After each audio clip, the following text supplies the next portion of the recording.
I'm here to talk about success, right?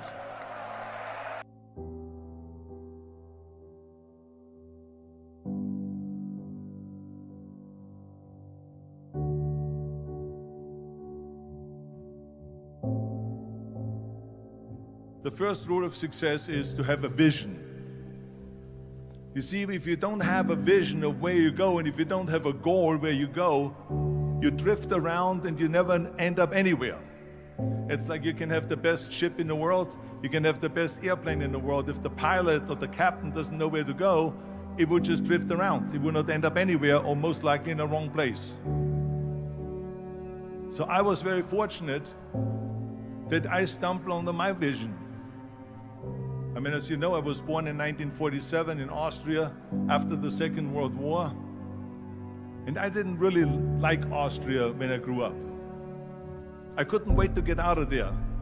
I couldn't see myself becoming a farmer or a worker in a factory or anything like that. Even though my parents wanted me to stay there and have a normal life. My father wanted me to become a police officer like he was.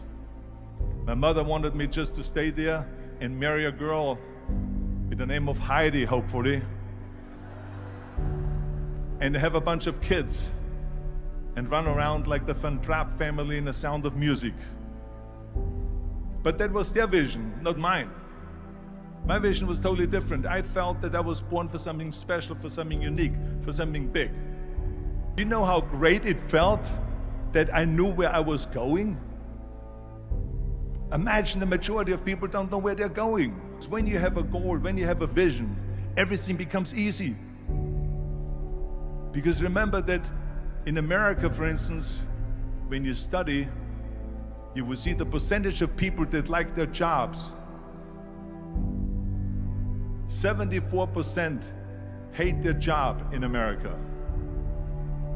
Now, there is not much different when you come to Europe. The majority of people don't like what they're doing because they're really not doing it because they didn't have a goal and they followed this goal. They just aimlessly drift around, and then all of a sudden there's a job opening, so they get that job because you have to work. But then when you work, it's a chore. It's work. It's not fun. So if you think about, only a quarter of the people really enjoy what they're doing in life. That is unbelievable if you think about it. So I felt so blessed that I knew what I was doing. It's like a medical student that studies and knows he wants to become a doctor. You know where to go. So I knew where to go. So people always ask me, when they saw me in the gym in the pumping iron days, they say, why is it that you're working out so hard? 5 hours a day, 6 hours a day, and you have always a smile on your face. The others are working out just as hard as you do, and they look sour in the face. Why is that? And I told people all the time, I said, because to me, I'm shooting for a goal. In front of me is the Mr. Universe title. So every rep that I do gets me closer to accomplishing that goal, to make this goal, this vision turn into reality. Every single set that I do, every repetition, every weight that I lift will get me a step closer to turn this goal into reality. So I couldn't wait to do another 500-pound squat. I couldn't wait to do another 500-pound bench press. I couldn't wait to do another 2,000 reps of sit-ups. I couldn't wait for the next exercise, for the next half hour of posing and all the kind of things that you have to do to be a champion. And with the age of 20, I went to London and I won the Mr. Universe contest as the youngest Mr. Universe ever. And it was because I had a goal. So let me tell you something, visualizing a goal and going after it makes it fun. You got to have a purpose no matter what you do in life. You got to have a purpose. So that's rule number one, have a vision. Rule number two is, don't listen to the naysayers. Don't listen to the naysayers.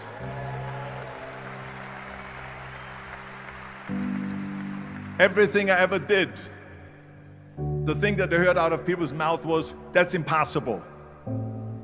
that can't be done or no. So whenever someone said to me, it can't be done, I heard it can be done. When they said no, I heard yes. And when they said it's impossible, I heard it is possible. I'm a strong believer of what Nelson Mandela said, that everything is always impossible until someone does it. Well, I'm going to be the one, I said to myself, I'm going to do it and I'm going to show it to them. Maybe it has never been done before. That's perfectly fine with me. But I'm going to do it. And I did not listen to the naysayers. The next thing, the third point that I'm going to make to you is, before we sit down with Jürgen and talk about the rest of the three, is work your ass off. There is no magic pill. There is no magic out there. You cannot get around. You have to work and work and work. And it drives me crazy when people say they don't have enough time to go to the gym for 45 minutes a day and work out, or to do something for 45 minutes to an hour a day to improve, if it is physically improve or if it is mentally to improve. Imagine you read 1 hour a day about history. How much you will learn after 365 hours in 1 year. Think about if you study about the history of musicians, of composers, how much you would know. Imagine if you would work on a business, on some business that you want to develop every day for an hour. Imagine how further along you will go and get. So it drives me nuts because when people say we don't have the time, we have 24 hours a day. We sleep 6 hours a day, so that gives you still 18 hours. And there's someone shaking their head out here in front. They say probably, I don't sleep 6 hours, I sleep 8 hours, right? Or just sleep faster.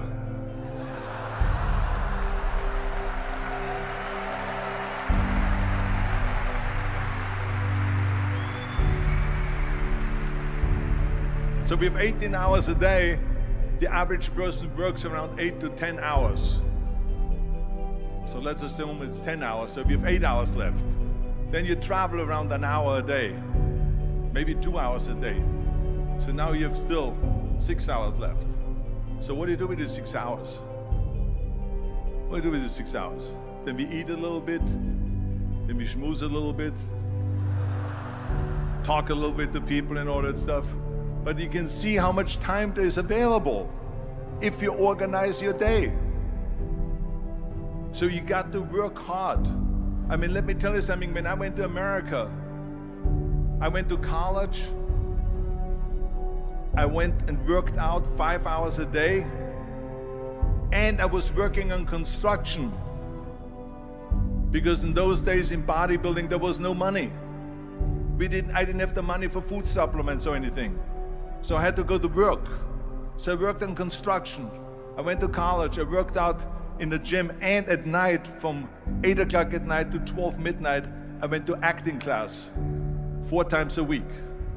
So I did all of that. There was not one single minute that I wasted. I became very friendly with Muhammad Ali in the 70s. And Muhammad Ali worked his butt off. And I saw it firsthand. And I remember that there was a sports writer that was there in the gym when he was working out and he was doing sit-ups. And they asked him, how many sit-ups do you do? And he said, I don't start counting until it hurts. Now think about that. He doesn't start counting his sit-ups until he feels pain. That's when he starts counting. That is working hard. And so you can't get around the hard work. It doesn't matter who it is. As a matter of fact, I believe what Ted Turner said, work like hell and advertise.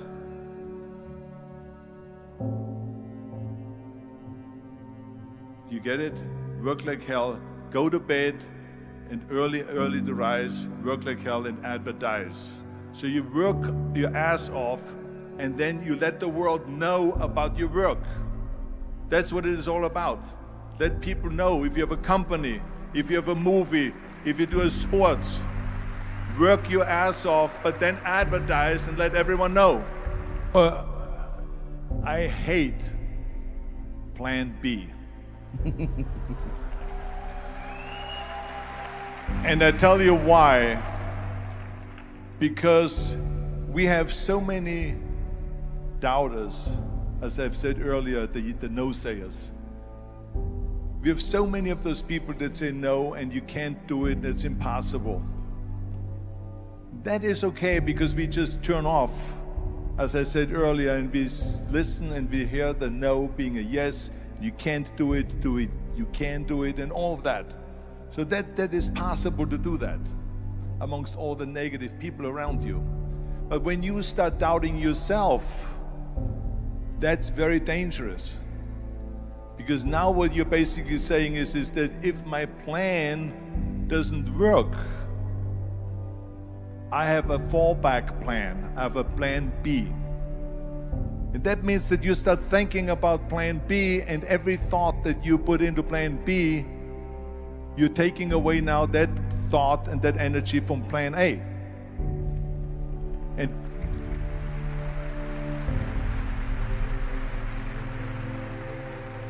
And it's very important to understand that we function better if there is no safety net, because plan B becomes a safety net. It says that if I fail, then I fall and I get picked up and I have something else there that will protect me. And that's not good, because people perform better when there's no safety net. People perform better in sports and everything else if you don't have a plan B. To me, it is very dangerous to have a plan B, because you're cutting yourself off from the chance of really succeeding. And the reason, one of the main reasons why people want to have a plan B is because they are worried about failing. What is if I fail, then I don't have anything else? Well, let me tell you something, don't be afraid of failing, because there's nothing wrong with failing. You have to fail in order to climb that ladder. There's no one that doesn't fail. We all fail. It's okay.